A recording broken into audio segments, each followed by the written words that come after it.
10, 9, 8, 7, 6, 5, 4, 3, 2, 1.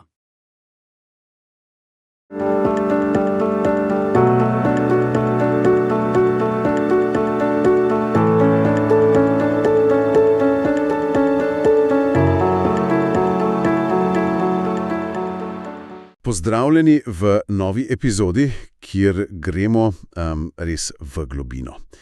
Danes se lotevamo ene, bi rekel, precej razvite zgodbe, zapletenega spora na naši sceni. Ne gre samo za glasbo, kajne, tu so videospoti, osebni napadi, pravne grožnje, res pestro. Tako nekako, ja. Osredotočili se bova na ta odmeven video Klepec spada in vse, kar se je dogajalo okoli njega. In za osnovo imamo, kot razumem, prepis enega daljšega pogovora. Točno. Prepis pogovora z enim od ključnih akterjev Picijem. In ta vir nam ponuja njegov pogled, njegovo plat zgodbe, ozadje nastanka spota pa odzile, obtožbe.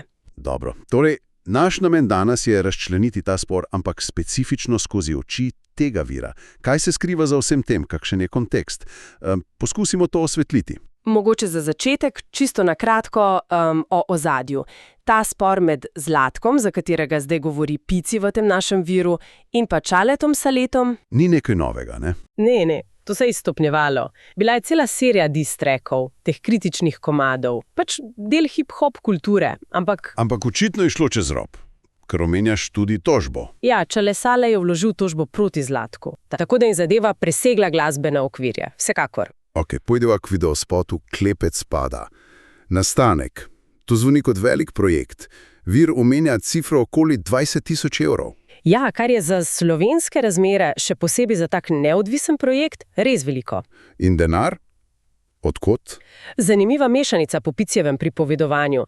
Nekaj okoli 7.000 naj bi bilo donacij fanov. Preko spleta so zbirali. Aha, crowdfunding. Tako, potem pa sponzorji. Vir prave, da sta jih Zlatko in Pici našla. Izpostavlja nekega Bitlocka kot večjega sponzorja. Bitlock? Ja, in potem naj bi Pici dodal tudi pač kar nekaj svojega denarja. Torej, velik osebni vložek. Očitno.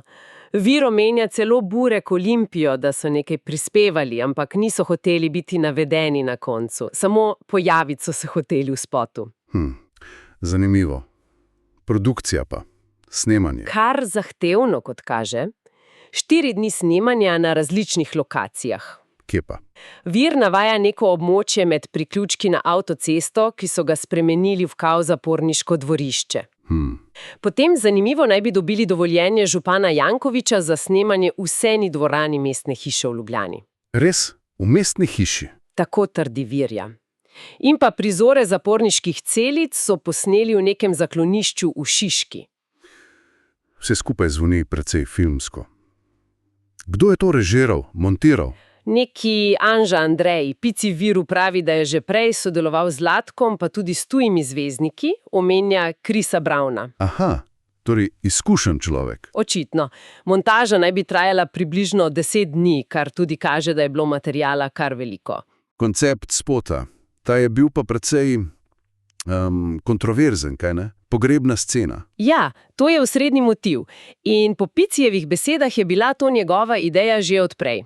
Poudarja, da sta krsto in križ težko dobila in da sta jo morala po snemanju uničiti. Uničiti? Zakaj? Tega Vir ne pojasni podrobno, morda zaradi občutljivosti rekvizitov ali dogovora.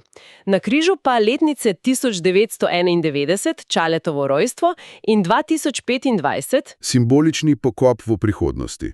Močno sporočilo. Zelo. In v spotu se pojavi tudi kar nekaj znanih obrazov, kar je verjetno še dodatno podžgalo vse skupaj. Ja, to sem zasledil. Vir jih našteva kar nekaj. Reperi pa ljudje, ki so že imeli spore s Čaletom. Točno.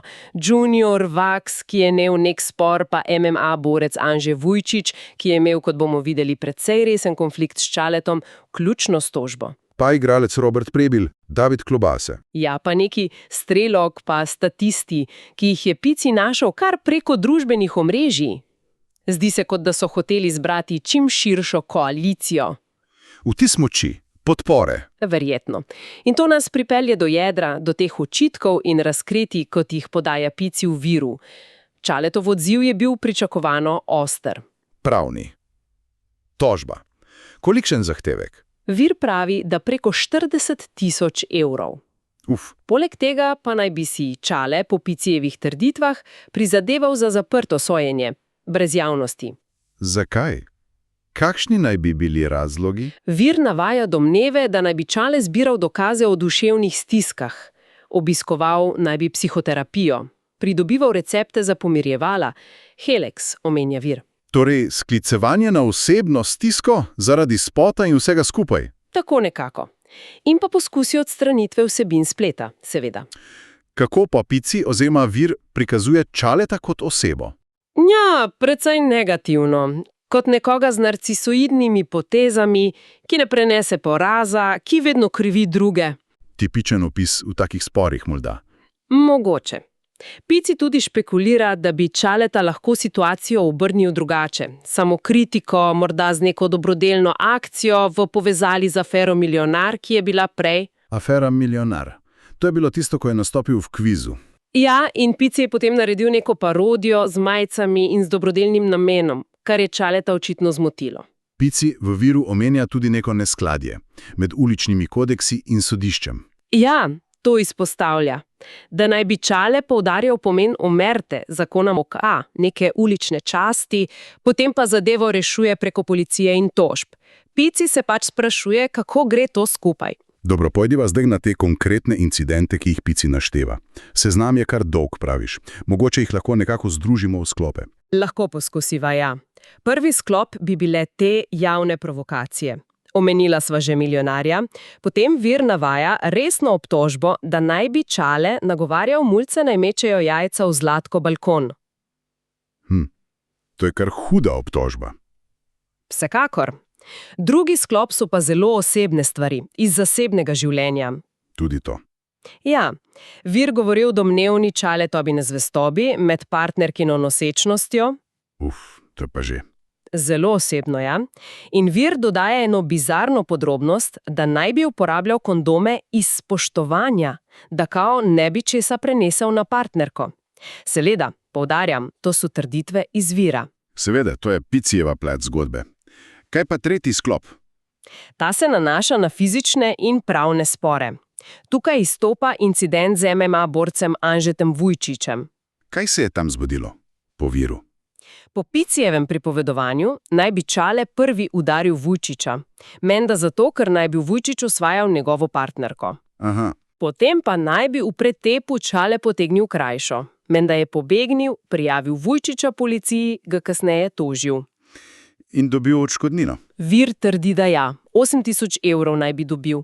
To kaže na precej zapleteno situacijo, kjer se mešata nasilje in pravni postopki. Sliši se zapleteno. Je še kaj? Vir opisuje tudi domnevne poskuse vplivanja iz ozadja. Pici tvrdi, da naj bi Čale še pred objavo prvega Zlatkovega diss-tracka skušal nekako posredovati ali celo ustrahovati. Preko nekega Zlatkovega prijatelja, ki naj bi imel neko avtoriteto. Poskus preprečitve objave torej. Tako, Pici to interpretira, ja. In potem je še neposredna komunikacija med njima. Pici govori o telefonskem klicu. Klic od Čaleta. Ja, ki naj bi ga Pici posnel. Trdi, da ga je Čale skušal manipulirati in da ga je on potem soočil z nekimi domnevnimi sporočili, ki naj bi jih Čale pošiljal drugim ženskam. Spet zelo osebne obtožbe, podkrepljene s trditvijo o posnetku. Točno, to je Picijeva verzija. Datumi objav so tudi zanimivi. Srebrenica pa rojstni dan partnerke. Je to naključje ali namerna provokacija? Pici v viru trdi, da je bil datum Zlatkove objave na rojstni dan Ivoni Čaletove partnerke zgolj naključje, posledica produkcijskih rokov. Za Čaletovo objavo 11. julija pa pravi, da je bila namerna in za Zlatka boleča. Težko je vedeti, kaj je res. Kaj pa odzivi okolice? Drugi raperji, znane osebnosti? Vir omenja, da naj bi Luka Dončić nehal slediti Čaletu na družbenih omrežjih in Čale njemu nazaj. Večina reperjev naj bi ostala nevtralnih. To je pogosto v takih sporih. Ja, vir kritizira Pera Martića, voditelja oddaje, kjer se je spor začel, očita mu nevtralnost in osredotočenost na posel, na morebitni boksarski dvoboj med Zlatkom in Čaletom. Boksarski dvoboj. Tudi to je bilo v igri. Očitno se je o tem govorilo, ja. Še ena podrobnost izvira. Med zbiranjem donacij za spot naj bi nekdo doniral 5 evrov pod imenom Ivon Srdoč. Piciv to vidi kot provokacijo? Vse te podrobnosti, te hude obtožbe, torej spostavlja vprašanje, kje je meja? Je to še umetnost, del hip-hop kulture ali gre predaleč? Seveda Zlatko in Pici po pričakovanjah iz tega vira zagovarjata stališče, da je to umetnost. Del drame. Pici celo meni, da Zlatko v besedilih ni šel predaleč, da je bil celo zadržan. Ampak ta vizualizacija pogreba, to je vseeno močno, kaj ne? Absolutno. Simbolični pogreb je res nekaj, kar sproža debate. Je to še legitimen del distreks kulture, ki pozna zelo ostre osebne napade, ali pa prestopa mejo dobrega okusa? Ali morda celo človeškega spoštovanja? Ker vizualna podoba krsta, križa ima drugačno težo kot samo besede. Zagotovo, to je verjetno subjektivno. Odvisno od tega, kako kdo gleda na hip-hop kulturo, kakšna je njegova osebna toleranca, pa morda tudi komu v tem sporu bolj verjame ali simpatizira.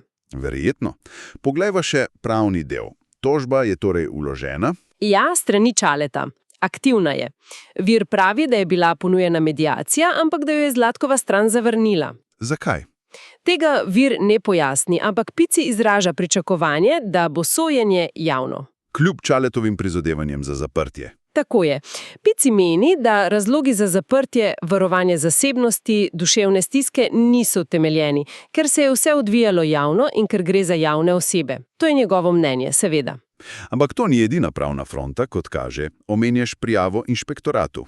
Ja, zaradi suma nepravilnosti pri uporabi policijske uniforme v videospotu. Torej, zadeva se očitno nadaljuje tudi na tej upravni ravni.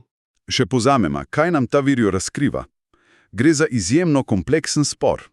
Točno. Mešanica umetniškega ustvarjanja, produkcija spota je bila očitno ambiciozna, in pa globokih osebnih zamer. In zelo resnih obtožb. Nezvestoba, nasilje, manipulacije. Vse to slišimo iz tega vira, ja. In zdaj se vse skupaj seli še na sodišče. Res. Od zbiranja denarja, snemalnih lokacij, simbolike pogreba, pa do teh hudih osebnih stvari in pravnega boja. Ta vir, čeprav je seveda enostranski, ponuja kar dober vpogled v to, kako lahko tak spor eskalira. Osvetljuje dinamiko, ki je mogoče kar značilna za današnji čas. Malo osebnega maščevanja, malo umetniškega izraza, iskanje podpore v javnosti, pa uporaba pravnega sistema kot orodja v spopadu. In to nas nekako pripelje do konca, do misli za naprej. Ko se taki osebni konflikti, sploh med znanimi ljudmi, odvijajo praktično v živo pred očmi javnosti, kje so meje? Točno to vprašanje se postavlja. Kje se konča ta umetniška svoboda, ki je v hip-hopu resnici na ljublo precej široka? In kje se začne javno blatenje? Ali pa celo dejanja, ki posegajo v pravice in kličejo po pravnem varstvu? Kdo sploh postavlja pravila v tej digitalni areni? In kakšne so dolgoročne posledice za vse vpletene, ko se te meje tako zabrišejo? To so vprašanja, ki verjetno presegajo samo ta primer. Dotikajo se širše družbe, naše spletne kulture danes.